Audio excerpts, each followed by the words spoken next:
vamos a dar inicio. Hoy tenemos una videoconferencia muy particular. Nos acercamos, estamos en la semana de la celebración del Día Internacional por la Salud Mental. Esto ha sido una situación importante ya desde hace varios años. El año pasado hablábamos de invertir en salud mental, digo porque fue el primer día de la salud mental que me tocó pasar aquí en el INSABI. Y este año hablamos de la salud y la desigualdad, la salud mental y la desigualdad. Y creo que COVID nos dejó muy claro este punto, ¿no?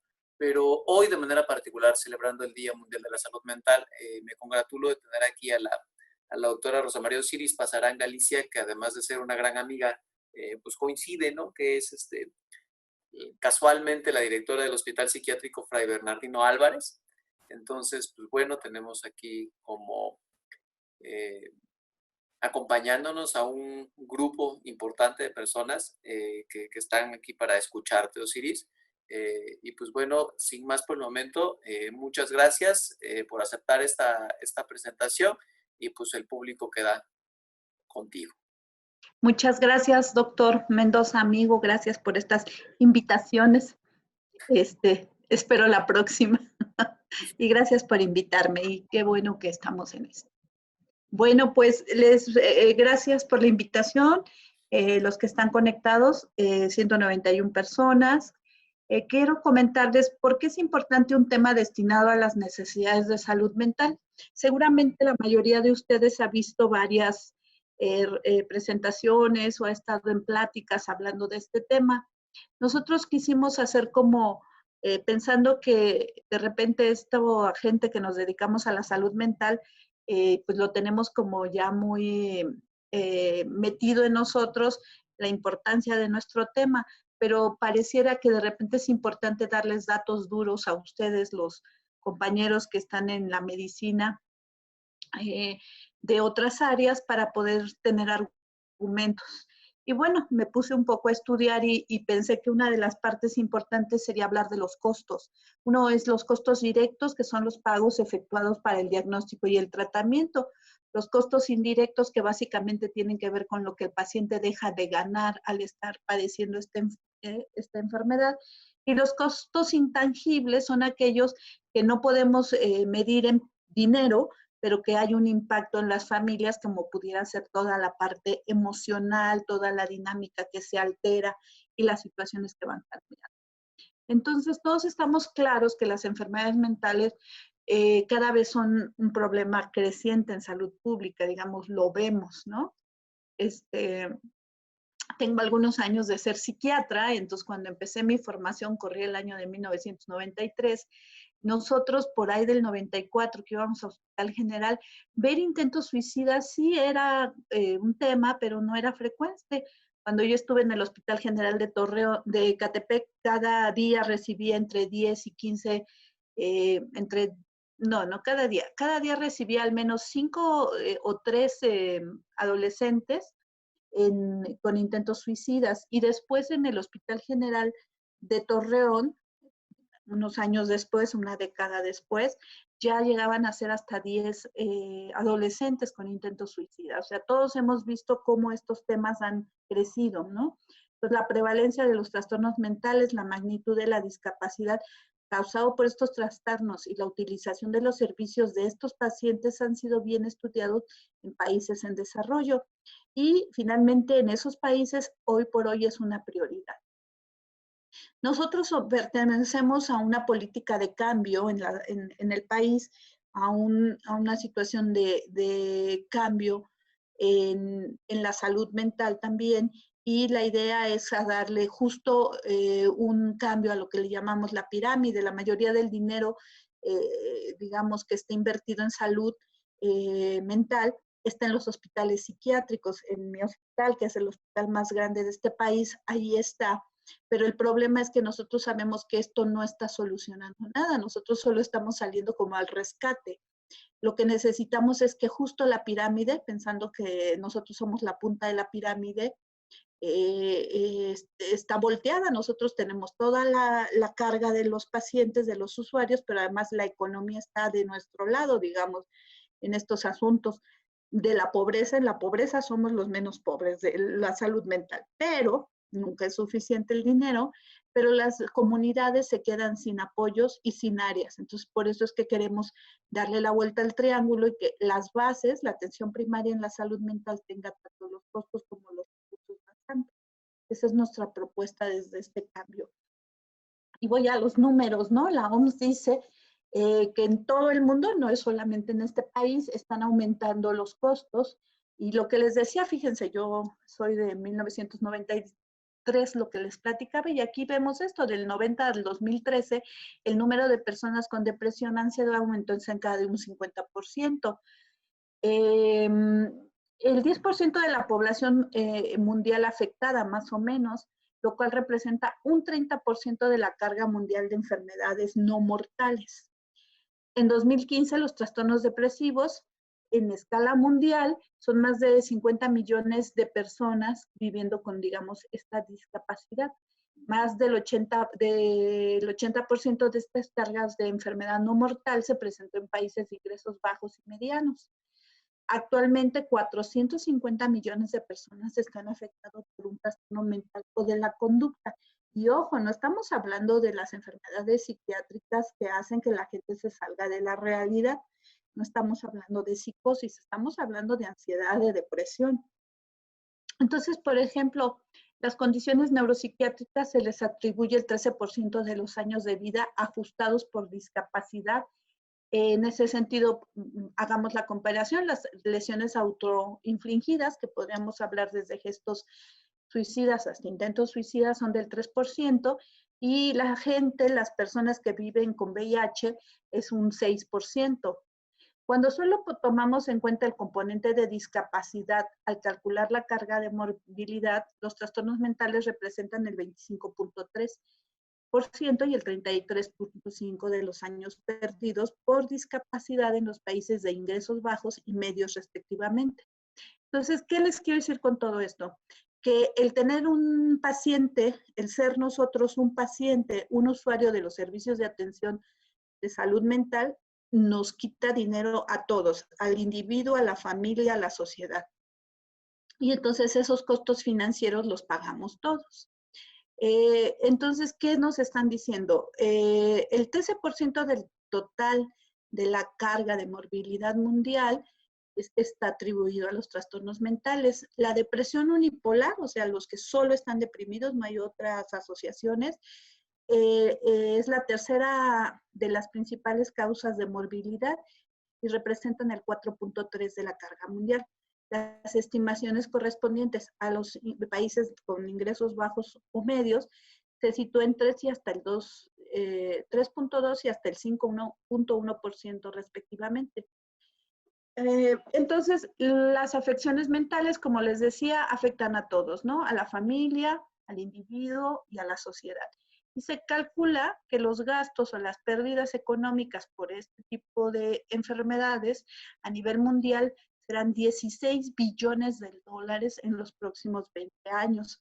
Nosotros hablábamos que la depresión iba a ser una epidemia para el año 2021, si no mal recuerdo, y nosotros logramos ser una de las causas de más atención para el año 2017, o sea, digamos, la epidemia de depresión llegó antes de lo esperado en nuestro país. Y las personas con trastornos mentales presentan 2 veces más ausentismo, o sea, ya no se enojen con sus compañeros de trabajo. Si esa persona que falta y falta, el problema es que trae algo o depresión o ansiedad o tal vez algo más grave.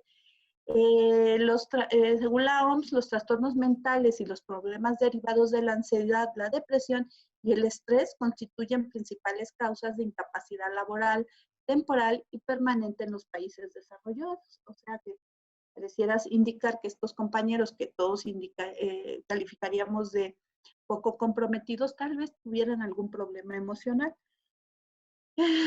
Y entonces esto significa para el individuo pérdida de la producción y pérdida de ingresos. O sea, no solo pierden en cuanto a su salud, sino económicamente hablando. Quise poner estas 20 principales causas de enfermedad nacional por grupo de edad en nuestro país, en los Estados Unidos mexicanos para el 2019. Y me concentro en estas 3 enfermedades que, pensando que allá enfrente de estos 228 personas que me están escuchando. Hay varios médicos diferentes a la salud mental, pero también sé que hay compañeros psicólogos, pero me quise concentrar en esta parte porque es importante saber que estas personas que están padeciendo obesidad, hipertensión o diabetes mellitus y que son la causa 9, 10 y 11 respectivamente de atención de enfermedad en nuestro país, y pensando que las enfermedades del corazón son en lo general la primer causa de muerte y para el hombre y la mujer también son la primer causa de muerte, pensad que sería importante ver cuáles son las principales enfermedades en México que tienen un impacto en la salud mental. Entonces, sorpresa, ¿no? Diabetes mellitus, hipertensión arterial, enfermedad cerebrovascular, enfermedades del corazón y obesidad. Estas 5 enfermedades, como se los mostraba en nuestra lámina anterior, son las más importantes en cuanto a las que tienen impacto en la salud mental. Entonces, los trastornos mentales son la primera causa de discapacidad y mortalidad prematura. En vez de decir introducción, debería decir resumen. La principal causa de mortalidad, cáncer, enfermedades cardiovasculares y enfermedades crónicas. La depresión y la ansiedad tienen del 5 al 7% de los trastornos mentales más comunes. O sea, la conclusión es, no es una cosa ligera, no es cualquier cosa, tenemos que estar más atentos. Entonces vamos a aterrizar un poco en depresión. Es la primera causa de discapacidad a nivel mundial, según la OMS, para el 2018, la depresión, e incluye a cualquiera, ¿no? Todos podemos. Esta es la prevalencia mundial de los trastornos depresivos en porcentajes de la población por edad y sexo, y según lo que vemos aquí, digamos, las mujeres somos las que más nos deprimimos. ¡Ay! ¿Qué dice? Bueno, las mujeres, este rango de 60 a 64 años son las más depresivas, ¿no? Pero si lo ven, sí hay una diferencia entre hombres y mujeres. Las mujeres nos deprimimos más y los hombres se deprimen menos, pero si comparáramos con su uso y abuso de sustancias, encontraríamos diferencias. Entonces, tal vez como lo expresamos también es diferente porque son circunstancias sociales, ¿no? Acuérdense que el macho hegemónico, lomo plateado, alfa, no llora, ¿no? Entonces, pues las mujeres sí somos chillonas y nos dejan llorar, y tal vez esa es la diferencia de estas porcentajes, un asunto más social.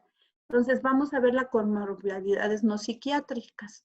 Estas enfermedades del 20 al 25 presentan un trastorno depresivo, enfermedades neurológicas degenerativas, las que quieran, el evento vascular cerebral, epilepsia, el hiper o el hipotiroidismo, el cáncer y las personas que viven con VIH. Entonces, todos ellos, si son pacientes suyos y en algún momento los ven, al menos del 20 al 25 tienen un trastorno depresivo. Si todavía no los convenzo, entonces les doy más datos, ¿no?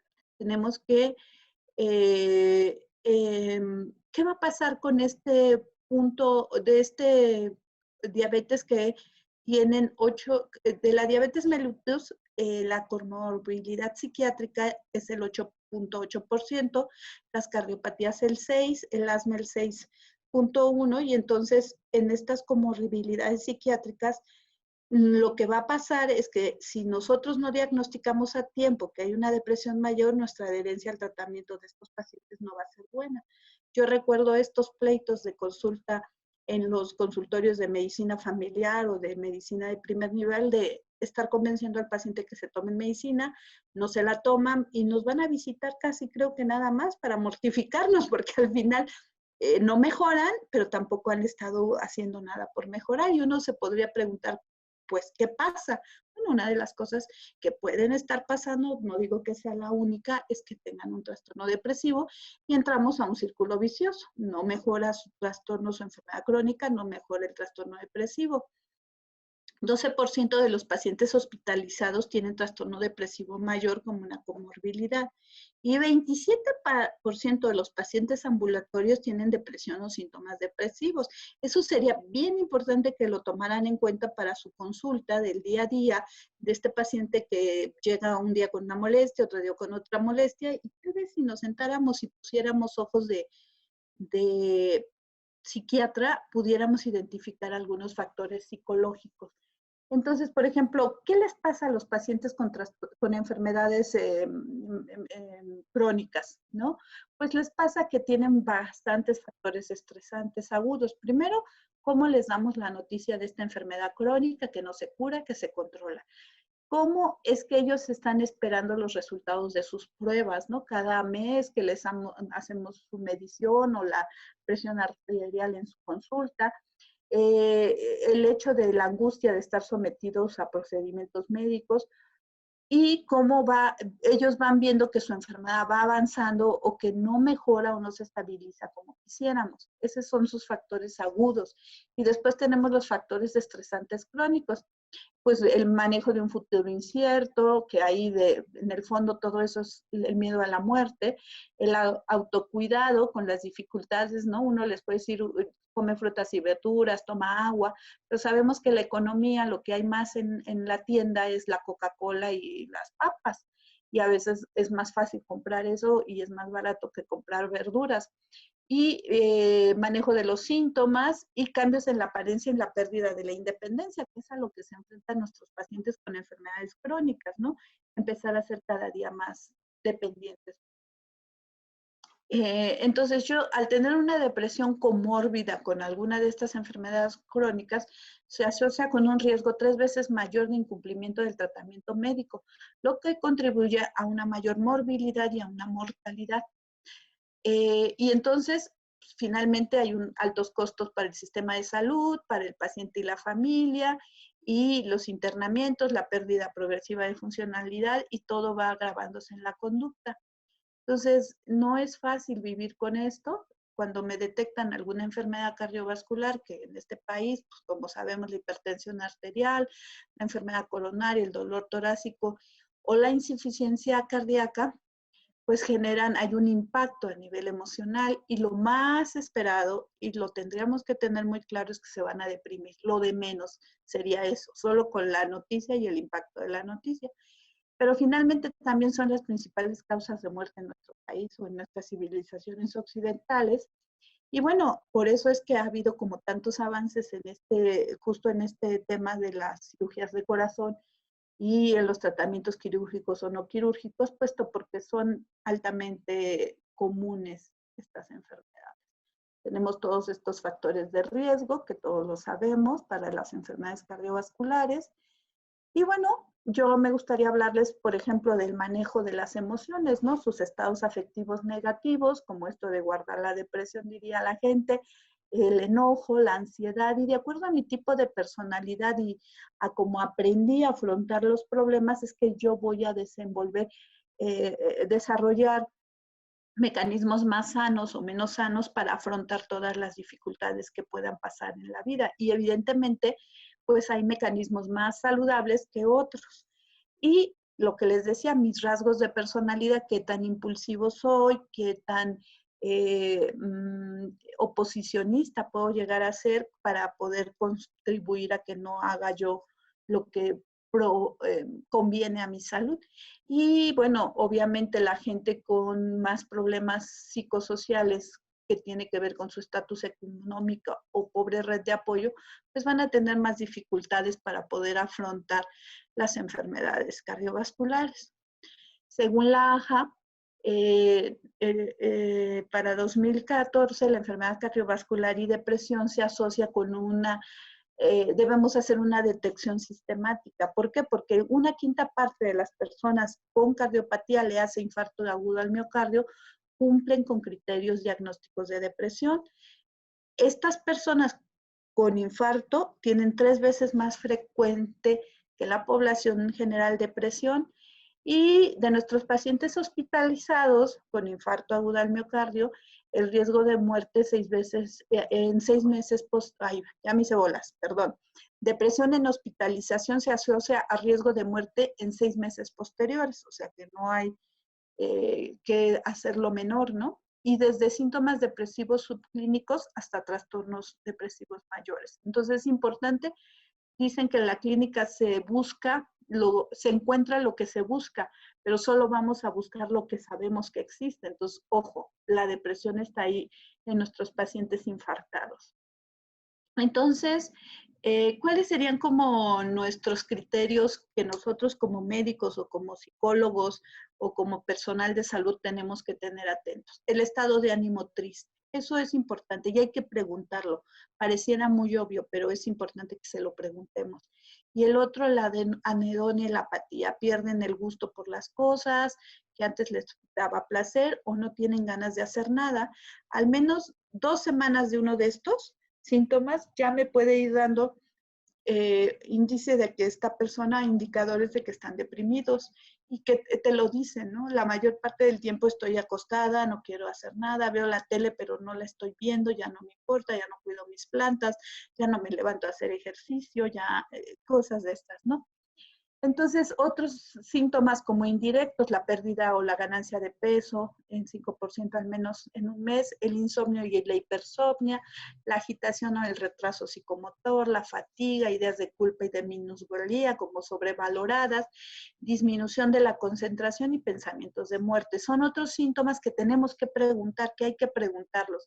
Ustedes por eso a veces nos deben de ver a los psiquiatras como gente extraña, ¿no? Porque tratamos enfermedades que o los puede subir de peso o los puede bajar, o los puede poner súper dormidos o sin sueño, y todo eso se llama depresión.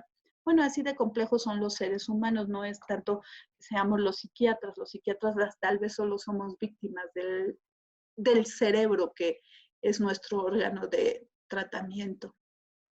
Entonces tenemos como, ¿cómo es esto, no? ¿Por qué tú me dices, Osiris, que todo esto es depresión? Entonces, hoy todo es depresión, ¿verdad? Entonces, sí les diría, bueno, hay un poco de eso. El ánimo deprimido, el estado de anedonia, de no poder disfrutar, empieza a tener poca atención, poca concentración, que eso nosotros les llamamos déficits cognitivos, y síntomas somáticos. El que hoy me duele, cuando no logramos integrar un diagnóstico físico y le duele la cabeza, pero además se le inflama el tobillo y junto con eso le da gastritis, bueno, habría que pensar que tal vez la enfermedad no tiene que ver con un asunto físico, sino la inflamación de un órgano maravilloso, que es el órgano del cerebro, ¿no? Lo que nos hace más humanos, porque todos podríamos pensar que los animales tienen aparato digestivo, aparato respiratorio, pero estamos bien conscientes, o al menos es lo que sabemos, que solo los humanos tenemos sentimientos y pensamientos, ¿no? Entonces, este cerebro es lo que nos hace realmente humanos. ¿Y qué pasa con todo? ¿De dónde proviene esto? Bueno, la depresión es una respuesta, como todos sabemos, a una inflamación, en el sentido que la inflamación es una respuesta, digamos, de alguna manera de defensa del cuerpo, y todos estos factores pueden promover la inflamación. Y es una manera también en donde nosotros estamos dando cuentas de que una inflamación crónica no se, como una respuesta del cerebro a la defensa de un desequilibrio, no solo estamos hablando de la inflamación del cerebro, obviamente el resto de los órganos entran en este proceso inflamatorio como un asunto de respuesta ante estrés, ante circunstancias difíciles, pero entonces finalmente tenemos que tenerlo muy claro. Y ahí tenemos el tema con el corazón, el aumento de la mortalidad dependiente de la gravedad de la enfermedad cardiovascular. Por ejemplo, sabemos que la ansiedad fóbica se asocia a mayor riesgo de enfermedades cardíacas y muerte súbita en mujeres. Hay personas que en realidad tienen miedo a estar cerca de las demás personas. Estas personas, por definición, se aíslan y ellos finalmente tienen un mayor riesgo, ¿no?, de muerte. ¿Qué otros mecanismos tenemos? Bueno, las alteraciones del eje hipotálamo hipoficiario, donde obviamente las suprarrenales están liberando y liberando todo este asunto del cortisol, lo que genera más inflamación, los factores de activación plaquetaria de todos los procesos de inflamación y todos los marcadores. Todo esto es un excelente caldo para vivir inflamados, ¿no? Estallados, ardiendo. Todos estos pues son tratamientos que tendríamos que tener en cuenta, ¿no? No solamente es un asunto de un problema dirigido a un solo órgano, sino tanto el cerebro como el corazón están sufriendo y entonces hay repercusiones.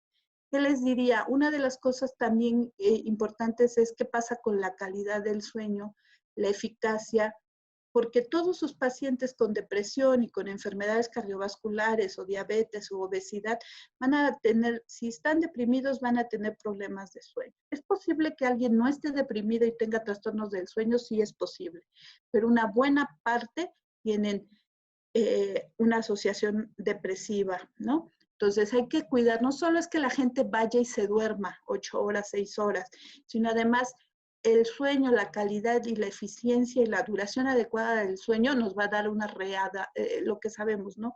Un descanso, ¿no? Real, pero además algo que el cuerpo, todo el cuerpo, pero en especial hoy hablamos del cerebro, es la reestructuración de ese cerebro, el desgaste que ha sufrido en el día y poderlo lograr, pero si no logro un sueño adecuado, no lo voy a poder. Y entonces es el que mi cerebro siga regenerándose o restituyéndose, va a hacer que se consolide la memoria, que mi sistema inmunológico esté funcionando y que mi función neuroendocrinológica esté funcionando adecuadamente. Si todo eso se altera, pues entonces hay una respuesta general.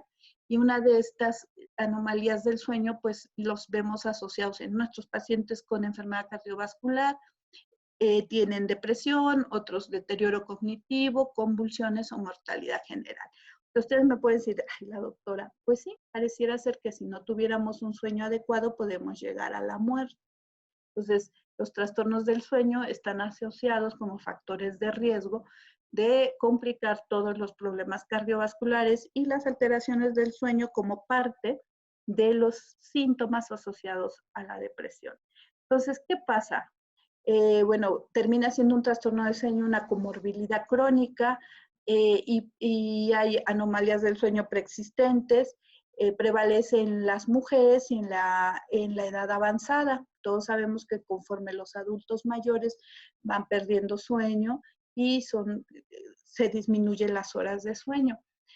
En el hospital vamos a ver que las condiciones propias del hospital hacen que el sueño tenga otras alteraciones, como pues el que haya luz todo el tiempo, estas luces blancas que todo el tiempo están prendidas. Junto con esto, la gravedad de la enfermedad aguda, el uso de analgésicos, en especial los opioides que alteran los ritmos circadianos, y los síntomas de estrés agudas, por ejemplo, en las unidades de cuidados intensivos, reportamos que todos traen trastornos del sueño, y estos trastornos del sueño en hospitalización pues nos van a dar delirium y que también tendremos que aprender a manejarlo. Total, con todo esto quiero llevarlos a cómo es que estas enfermedades del cuerpo, digámoslo así, y volviéndome escindida, cómo hay una repercusión emocional, ¿no? No deberíamos hacer esta división entre cuerpo y mente, nos lo decían los griegos, pero sí, o sea, si nos faltaba evidencia para mostrarles que el que yo tengo una enfermedad mental me va a generar, y me refiero a depresión, una repercusión física. Y una repercusión física, como puede ser la diabetes, las enfermedades cardiovasculares, la obesidad, hay una consecuencia emocional. Entonces, no debemos perderlo de vista. Ahí está la prevalencia de diabetes, ¿no? Sobrepeso y obesidad en los adultos, como obviamente ustedes seguramente manejan perfecto el tema y lo saben. De funciones en México, como han ido variando desde 1980 hasta hoy 2016, bueno, hasta lo que yo aquí revisé, cómo han ido aumentando y hemos llegado a esta, digámoslo así, crisis, epidemia de diabetes. Y entonces la asociación entre diabetes y obesidad, ya sabemos todos, ustedes deben saberlo mejor que yo, no sé qué le pasa a mi máquina, pero espero estén viendo mi presentación. Esta enfermedad renal, retinopatía, neuropatía, pie diabético, las amputaciones, mayor riesgo de eventos cardiovasculares, todo esto me desconcentro un poco, son las consecuencias de diabetes y obesidad. Si quieres, hay un comando arriba para inhabilitar las rayaduras. Ajá. Hasta arriba, en donde dice, hasta arriba debe ver opciones o 3 puntitos. No, no pasa nada, me sigo porque si no, me pierdo. Está bien. Entonces, lo que quiero llegar es esto, ¿no? La prevalencia mundial del 9% en diabetes en la población, prevalencia mundial de 9.3 mayor en población urbana, y de alguna manera el que nosotros tengamos una falta de adherencia al tratamiento va a complicar que el diabético se pueda mejorar. Tenemos guías donde hablan que hay una evaluación médica integral, sugieren denominar personas con diabetes mellitus no diabéticos, como no les llamamos sidosos o con SIDA, sino pacientes, personas viviendo con VIH, ¿sí? Entonces, en esa parte es importante porque emocionalmente tiene otra carga. Entonces, te sugiero que sigamos usando personas con diabetes mellitus. Y una sugerencia es tamizaje para depresión, ansiedad y trastornos de la alimentación. Y es bien importante que no pierdan de vista que no solamente se presentan alteraciones en el estado de ánimo, en el sueño, sino hay alteraciones cognitivas y tenemos que evaluarlas. La prevalencia estimada de trastorno depresivo mayor con morbilidad de diabetes mellitus es 23% en los hombres y vean la diferencia en 34% en las mujeres. Y conforme lo que ya vimos en las escalas, ¿no? Aumenta la edad, aumentan. Y las pacientes con el 12% en personas con diabetes mellitus tipo 1, y entonces no se escapan ni la diabetes tipo 2 ni la diabetes tipo 1. ¿A qué se enfrentan nuestros pacientes? Pues a la incapacidad, al dolor, a la desesperanza, a metas de control, motivación. Yo pienso, ¿no? Qué difícil sería crecer siendo un niño de 8 años que desde esa edad tengo diabetes tipo 1 y los piquetes y yo no como dulces. Digo, todo eso es repercusión. Ahora, ¿qué le pasa a aquel señor que no puede tomar coca? Nos puede parecer ridículo, inadecuado, pero es importante para ellos la coca, el pastel o todas estas cosas son valiosas. Y bueno, al menos el 0.8 de ellos pueden morir a través de suicidio, ¿no? Pues hay que tenerlo en cuenta. Depresión como un factor independiente de la obesidad, de la inactividad física, pues todos estos son factores de riesgo que están ahí y que nos pueden llevar a la depresión. Ahora me dirán, ¿cómo es que ustedes explican diabetes y depresión? Bueno, el que yo tenga síntomas afectivos libera ciertas hormonas que regulan y entonces el metabolismo de la glucosa se altera. Hay rutas comunes donde todos sabemos que el estrés activa todo este sistema adrenérgico y entonces de alguna manera lo importante es que se supondría que el prepararse para una situación de ataque-huida, que es estar alertas, debe acabar, pero cuando estamos viviendo continuamente en el estrés, en la angustia, en la ansiedad, este cortisol se está liberando, todas las factores de prepararnos para el ataque o fuga está ahí, se vuelve crónico y esto es desgastante, ¿no? No puede estar todo el tiempo el páncreas exprimiendo y sacando insulina para un supuesto ataque que haya glucosa que nunca llega. Entonces, esto es en esencia lo que nos pasa con el asunto de el estrés crónico. ¿Qué hay que hacer con la gente? ¿No? Pues lo que ustedes seguramente están todo el tiempo favoreciendo, pedirles el autocuidado, la adherencia a los tratamientos, seguramente siempre están atentos a que acudan a sus citas, a que hagan su control de metabólico y bueno, siempre estar ahí atentos a sus urgencias. Y cuidar la funcionalidad y la incapacidad. Pero ¿qué pasa? ¿Por qué no logro estas metas? Yo como médico, ¿por qué mis diabéticos, mis hipertensos siguen? Pues habría que pensar, siguen haciéndose más crónicos y siguen deteriorándose. Pues tal vez no solo necesito atender la parte metabólica, sino pensar que tal vez este paciente puede tener un trastorno depresivo. ¿Cómo pueden empezarlo a preguntar? El aislamiento social, las relaciones interpersonales disruptivas, cuando la gente se pelea con todos, habrá que poner atención que tal vez no es una víctima, sino algo está pasando con él, ¿no? Y entonces lo que tendríamos que decirles que hay que canalizarlos a psiquiatría.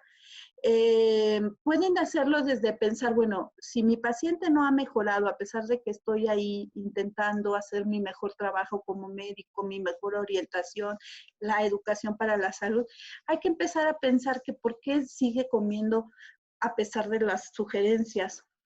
sospecha de trastornos de la alimentación, puede haber una mala adherencia, no alcanza las metas de control, no hay un autocuidado o promueve conductas de riesgo. Digo, yo pensaría un diabético, una conducta de riesgo sería tomarse 2 litros de Coca-Cola, entonces abusados, sospecha o evidencia de trastorno depresivo. Y siempre, aunque cuesta trabajo, hay que preguntar, ¿ha pensado usted matarse? ¿Ha pensado usted morirse? Y depende de lo que el paciente nos vaya confiando, habría que tener en cuenta que entonces estamos frente a un paciente con diabetes y con depresión. ¿Y qué vamos a hacer? Pues sí, lo mejor sería enviarlo al psiquiatra. Ahora la gran bronca es que ¿a qué horas lo voy a mandar? ¿Dónde lo van a recibir? ¿Hay psiquiatras suficientes en este país? Esa es otra pregunta. Bueno, entonces, pues igual, la enfermedad cerebrovascular, depresión, ansiedad, fatiga, apatía, alteraciones de la conducta y la depresión asociada al 30% de los pacientes. La obstrucción de la arteria cerebral media izquierda ha sido asociado a un comportamiento depresivo, la degeneración de neuronas dopaminérgicas mesencefálicas, es más frecuente que en población general, 33% desarrollan en seguimiento de un año, y distinguir si los síntomas somáticos son resultados de la enfermedad cerebrovascular, como es el retardo psicomotor, la fatiga, el sueño, el apetito, o si en medio está nuestra querida amiga, la depresión. Y no dejar de ver que estos pacientes van a presentar alteraciones de la cognición y que sí hay que diferenciarlo si es propio de una consecuencia de la enfermedad cerebrovascular o es síntomas propios de depresión. Ellos empiezan en nuestro asunto de los síntomas cognitivos de la depresión en desempeño deficiente en funciones ejecutivas, la velocidad de procesamiento y la memoria episódica empiezan a tener alteraciones. Tenemos evidencias de alteraciones neurodegenerativas en depresión, como es reducción del volumen de la materia gris en el hipocampo, pérdida de las astroglías y las neuronas corticales prefrontales y reducción del volumen de la amígdala en pacientes, que entonces hablamos que esto es propio de la depresión. Tratamiento temprano y neuroprogresión. O sea, si yo tengo estresores psicosociales físicos y tengo una vulnerabilidad, como puede ser desde una herencia biológica o una enfermedad metabólica crónica, puedo entonces empezar a tener ya de entrada un daño celular. ¿Qué pasa? Empiezo a tener depresión mayor, hay un círculo vicioso de la inflamación, cambios epigenéticos, alteraciones neurotróficas a nivel cerebral, desregulación del eje hipotálamo hipoficiario, adrenérgico, disfunción mitocondrial, estrés oxidativo, lo que deben saber, daño a componentes celulares, induciendo la apoptosis celular, inhibición del crecimiento neuronal y sobrevida. Y esto nos va a llevar finalmente a una disminución de nuestras funciones cognitivas. Entonces, nosotros tendríamos que poner más seriedad a esto y más atención, puesto que seguramente están viendo cada vez más pacientes con alteraciones neurocognitivas. Entonces, estos pacientes con enfermedad cerebrovascular, el 24% presenta síntomas de ansiedad, 18% un trastorno de ansiedad, y esto genera discapacidad. Entonces, la apatía podríamos decir que es parte de su cuadro, pero pudiéramos pensar que también tiene que ver con un asunto depresivo, y el 35% de los pacientes se asocian a peores resultados. Nosotros podríamos pensar que los cambios de personalidad solo tienen que ver con sus alteraciones neurológicas, pero también podríamos pensar que puede ser parte de la sintomatología depresiva. ¿Qué pasa? Estos pacientes deterioro en sus actividades de la vida diaria, se enfrentan al desempleo, obviamente va a haber poca adherencia terapéutica, la función social es deficiente, no hay suficientes redes de apoyo y la respuesta deficiente a antidepresivos. Y entonces vamos a ir complicándonos y va a seguir habiendo más depresión. Bueno, nosotros vemos que los trastornos psiquiátricos no se diagnostican adecuadamente. Sabemos que la primera persona con la que van los pacientes es con el sacerdote o con la vecina a preguntarle qué se toman y somos como el séptimo persona a la que van a ir a preguntar qué está pasando, a nosotros los médicos, no a los psiquiatras solamente. Hay un subregistro de los síntomas. Obviamente yo no voy a aceptar que voy con el psiquiatra. Si yo les digo a ustedes, vayan con un psiquiatra, lo primero que me van a contestar es que no están locos. Y eso es lo común. Hablemos en donde hablemos, la gente está estigmatizando al psiquiatra y a los servicios de atención. Entonces, ese estigma es de lo más complicado. A pesar de que todos pudiéramos tratar de ser muy civilizados, la gente sigue cargando este estigma. Dificultades para distinguir angustia normal de angustia patológica, porque además como no es algo abrupto, sino va paulatinamente estacionándose, la gente vive así como angustiada y ya no lo ven anormal, ¿no? A veces necesitan el ojo de afuera para decirles, eso no es normal, vivir en esa angustia, en ese miedo, no es normal. Y bueno, empiezan a asociar con síntomas físicos, ¿no? Les duele la cabeza, les duele aquí, les duele allá, pero en realidad el problema no es físico. Y pues sí, tristemente, y por eso estamos aquí, es la capacitación suficiente. O sea, tenemos que estar claros que ahí está ese fantasma de la depresión y que hay que atenderlo y nosotros como médicos lo tenemos que buscar.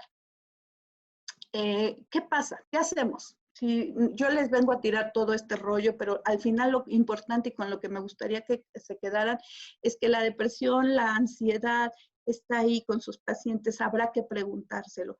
Pero tal vez yo no me siento lo suficiente capacitado. Bueno, tenemos diferentes herramientas, escalas para poderlo hacer y decirles, simplemente podríamos empezar con esta. Durante el último mes a menudo le ha molestado sentirse triste, deprimido, desesperado y el paciente te dice sí o no.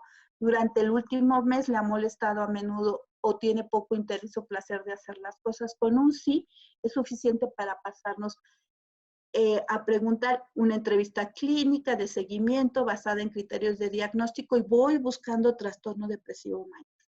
Cumple los criterios para trastorno depresivo, ofrecemos un tratamiento basado en evidencias.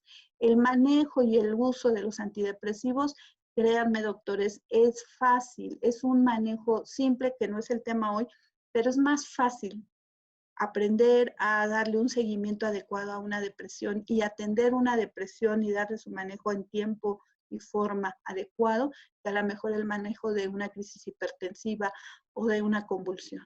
Entonces hay que tenerlo visto.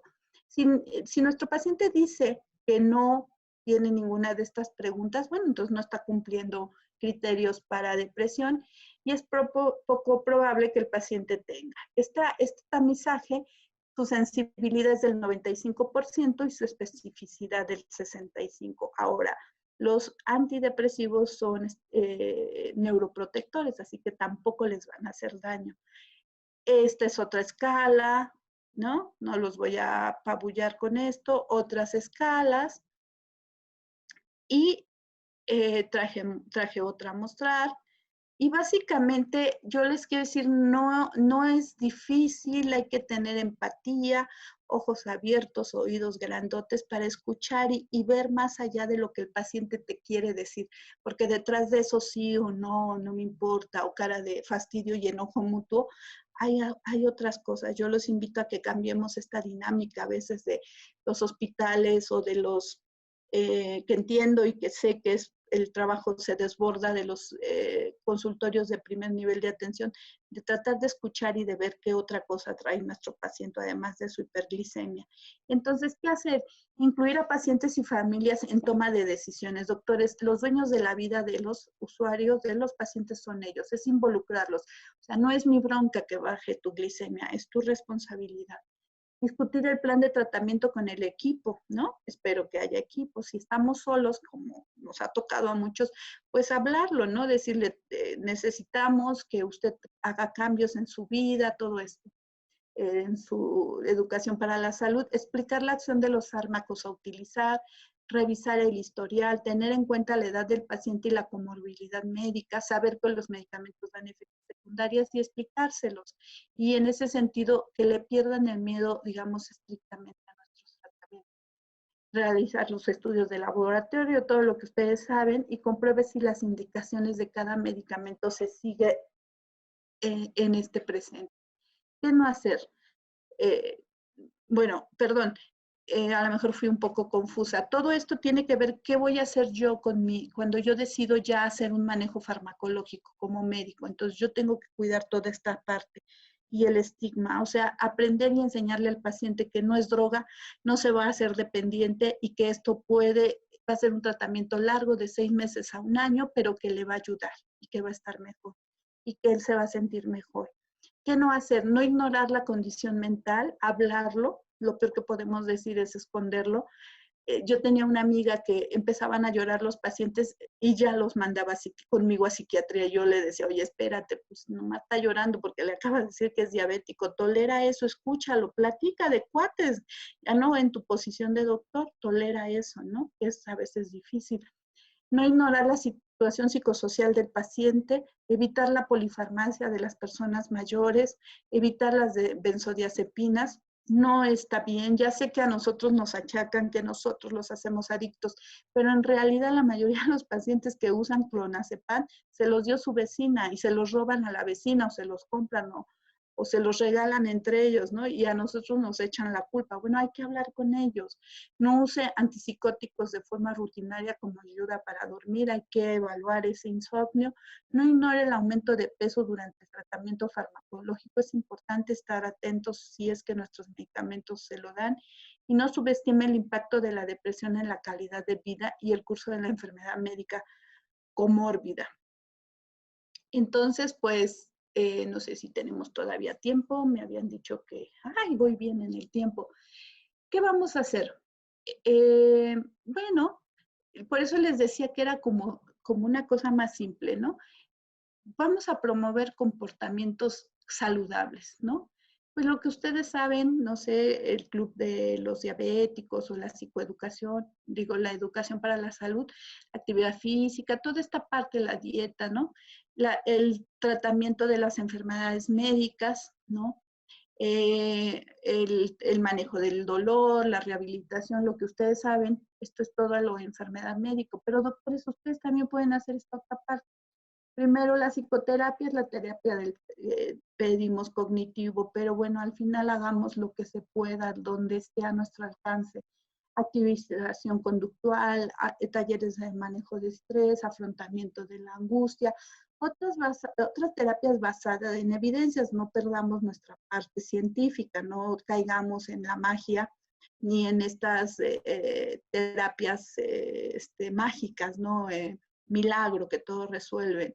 Y aprendemos a manejar bien la farmacoterapia del trastorno depresivo mayor y que no nos tenemos que complicar. Es la atención a través de inhibidores selectivos de la recaptura de serotonina, básicamente fluoxetina, sertralina, que sus dosis es muy estándar, entre 20, la fluoxetina, una tableta de 20 miligramos por las mañanas o por las noches según el paciente si es que le da sueño. Sertralina es lo mismo, una tableta de 50 miligramos por la mañana o por la noche, porque esto hay una variabilidad biológica y hay a quien le da sueño y hay a quien se lo quita, entonces en ese sentido. Y los antidepresivos tricíclicos deben evitarse, aunque les diré que yo que vengo de estar en primer nivel de atención, sé que a veces, por ejemplo, en Coahuila, nos llegaban cajas y cajas de imipramina, y cuando digo los tricíclicos, pues desde 1900, digo en México, en el 90, ya no son primera elección, pero era lo que había. Entonces, si me llegan, digo, hay que evitarlos, pero si es lo que tengo para atender a mi paciente, pues hay que aprender a usar los antidepresivos tricíclicos. Específicamente son su problema con ellos son los efectos secundarios, pero el efecto terapéutico es adecuado. Entonces, yo les diría, aprenden a manejar la fluoxetina. Si una paciente después de 8 semanas, un paciente después de 8 semanas no mejora, entonces tal vez sí es momento de mandarlo a interconsulta psiquiatría, pero si no, hay que esperar a las 8 semanas y pensar que son tratamientos a largo plazo, de 6 meses mínimo a un año. Pues bueno, psicoeducación y asesoramiento, regulación y relajación de las emociones, aprendizaje y resolución de problemas, intervención en crisis, intervención basada en la atención plena y centrada en el significado, y terapia cognitivo-conductual. Si ustedes tienen con ustedes en su equipo de trabajo un psicólogo, ellos les ayudarán bastante con este tema. Hay que ver al paciente integral, biopsicosocial, incluir estrategias para mejorar el autocuidado y el estilo de vida y medidas para controlar el riesgo de síntomas de depresión grave, incluidos pensamientos suicidas y tendencias suicidas. Hay que perderle el miedo a preguntar, ¿ha pensado matarse? ¿Cómo lo haría? ¿Tiene alguna idea? Porque tiene un plan, ¿sí? Todo esto es importante. Si yo digo, sí, sí he pensado matarme, ¿cómo ha pensado matarse? Pues no sé, un día dormida en mi cama. Bueno, pues hay menos riesgo. Pero el que te dice, pues no sé, colgándome de una cuerda. ¿Y tiene cuerda o dónde? No, ya vi que en mi casa la cinta para, o el cable de subir y bajar las cortinas, con ese me voy a colgar. Cuidado, ese está más serio. Entonces sí tenemos que ir investigando y preguntando. Y ante la duda, eso sí, pues tiene que ver psiquiatría o psicología, quien esté más cerca. Si hay psicólogo, adelante, excelente. Se ha informado que los pacientes con enfermedades crónicas y depresión tienen una... ¿Qué es eso? Bueno, no sé. Me pusieron nerviosa. Bueno, las conclusiones. Las enfermedades crónicas tienen mayor asociación con trastornos de ansiedad, depresión y alteraciones del sueño. Pero haya yo sido clara y haya quedado. La depresión y ansiedad se asocia a baja adherencia al tratamiento, la interferencia en la calidad de vida, se debe realizar tamizajes de trastornos psiquiátricos más comunes, ansiedad, depresión, insomnio, analizar oportunamente a profesionales de la salud mental y realizar un abordaje integral y multidisciplinario. No hay salud sin salud mental. Y muchas gracias por su atención. Muchas gracias, Osiris. Esto que mencionabas es muy importante, sobre todo lo que tiene que ver con la calidad de vida. Y creo que eso ha sido uno de los puntos en los cuales todavía la gente no logra darle la importancia que tiene la salud mental. El espacio que debería tener, así como lo has ido mencionando, no es únicamente un espacio en el cual hablamos de la enfermedad mental, sino de las consecuencias en la salud que la enfermedad mental significa, o el no cuidado de nuestra salud. Hace pocos días, cuando hablábamos de las situaciones relacionadas eh, pues con las condiciones cardiovasculares, cuando fue el Día del Corazón, veíamos que muchas de las condiciones de salud mental iniciaban posterior a un proceso como un infarto agudo del miocardio o una taquicardia, y eso generaba un impacto tan grave en la percepción del individuo que se vivía como un trauma. Y entonces toda la vida cuando empezaba a querer sentir o como que empezaba a sentir esto, le generaba una respuesta casi como un estrés postraumático. O sea, que el vínculo que existía dentro de la enfermedad cardiovascular y la enfermedad mental es más grande de lo que nosotros creemos, solo que de repente nos cuesta trabajo identificar ambas cosas. Creo que esto es una situación muy importante y vale mucho la pena mencionar. Y qué bueno que mencionamos no únicamente las enfermedades que estaban relacionadas exclusivamente con el área tanto de la psiquiatría y de la salud mental, sino las enfermedades que están relacionadas con la salud. Creo que ese es uno de los puntos más importantes y es uno de los puntos en los que más en deuda estamos. Si todos fuéramos conscientes, creo que tendríamos suficientes psiquiatras en los hospitales generales que pudieran estar trabajando en la identificación de estos riesgos, previniendo estos riesgos, y sabríamos que cuidar nuestra salud mental también es una oportunidad para tener una mejor salud. Y esto hasta el momento todavía es una deuda que los que nos dedicamos a la salud mental tenemos por pagar. Creo que digo yo particularmente, que además de todo me hice psiquiatra de enlace en algún momento dado de mi vida, yo identificábamos mucho de lo que la enfermedad mental significa, o los síntomas, o la no salud mental, para no llamarla enfermedad, la no salud mental implica para la generación de postergación de estancias en el hospital, complicaciones o cronificación de algunas enfermedades. Entonces, siendo el día por la salud mental, creo que es importante separarlo de la enfermedad mental. Creo que es importante entender que la salud mental es mucho más que solo perder, o sea, desarrollar la enfermedad mental. Perder la salud puede pasar en cualquier momento dado de nuestra vida sin que incluso tengamos un diagnóstico, y eso es muy importante. Y lo mencionaste muy bien también cuando hablabas del suicidio. Creo que en ese todavía, ese es el punto más claro cuando nosotros hablamos de salud mental. La persona que se suicida probablemente nunca haya tenido un problema de su salud mental, excepto en esas últimas 8 horas.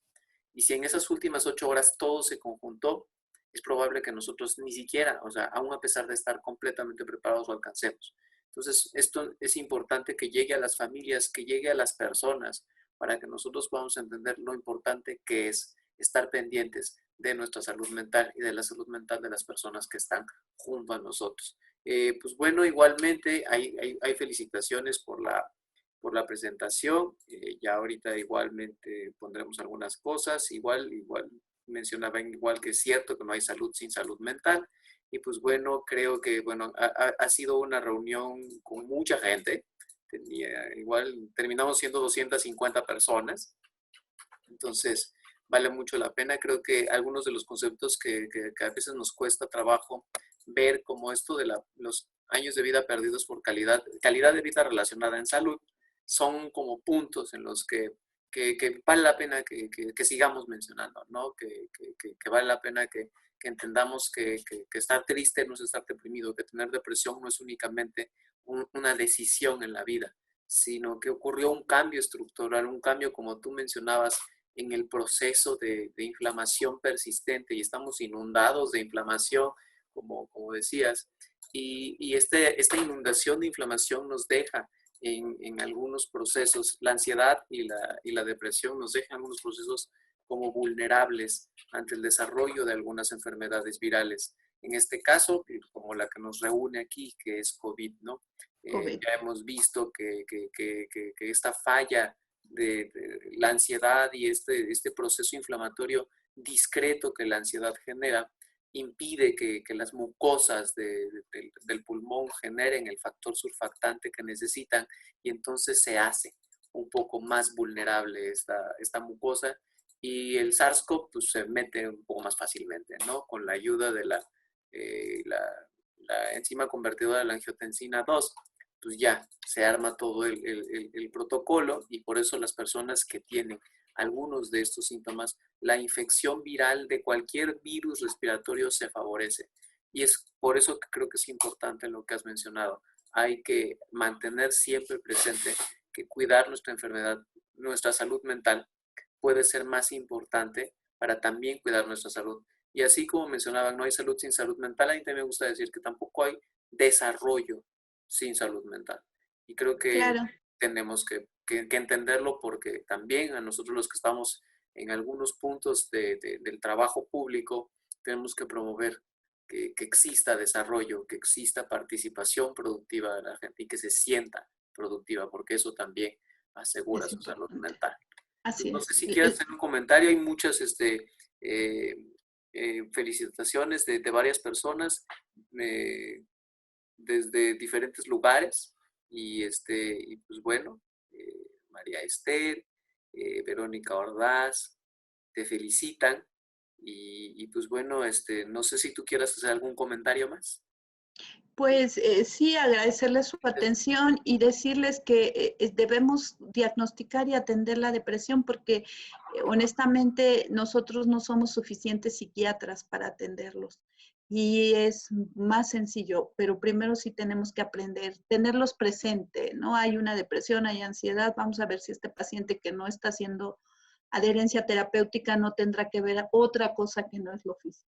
Y doctores, pues hay que estar ahí atentos y pues seguramente aquí con el doctor Mendoza siempre tendrán un asesor o nosotros igual, no sé, pero sí, si algo se les complica también pidan ayuda, ¿no? Para eso hago comercial, el Fray Bernardino tiene la telemedicina ya aquí puesta y nosotros estamos planteando hacer ser interconsultantes al país, ¿no? Para los lugares donde digo que es un lujo tener un psicólogo, pero bueno, donde no hay nada de salud mental y se le complica al médico, a la enfermera, al promotor de salud mental, pues nos pueden agendar citas, ¿no?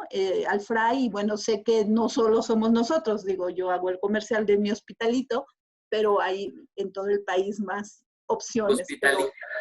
mi hospitalito, el más grande de este país. Y probablemente todavía de América Latina. Creo. Creo bueno, de las pocas cosas todavía que el hospital conserva de grandeza es que sigue siendo un hospital que le apostó todavía a esta magnitud de hospitales que tenemos y nos toca a nosotros también hacerlo grande. Lo que mencionas Sí, también es importante, la telemedicina. Somos un equipo. El equipo no nada más somos los que trabajamos en salud mental, somos todos. pues muy agradecida con su atención y pues muchas gracias. No sé.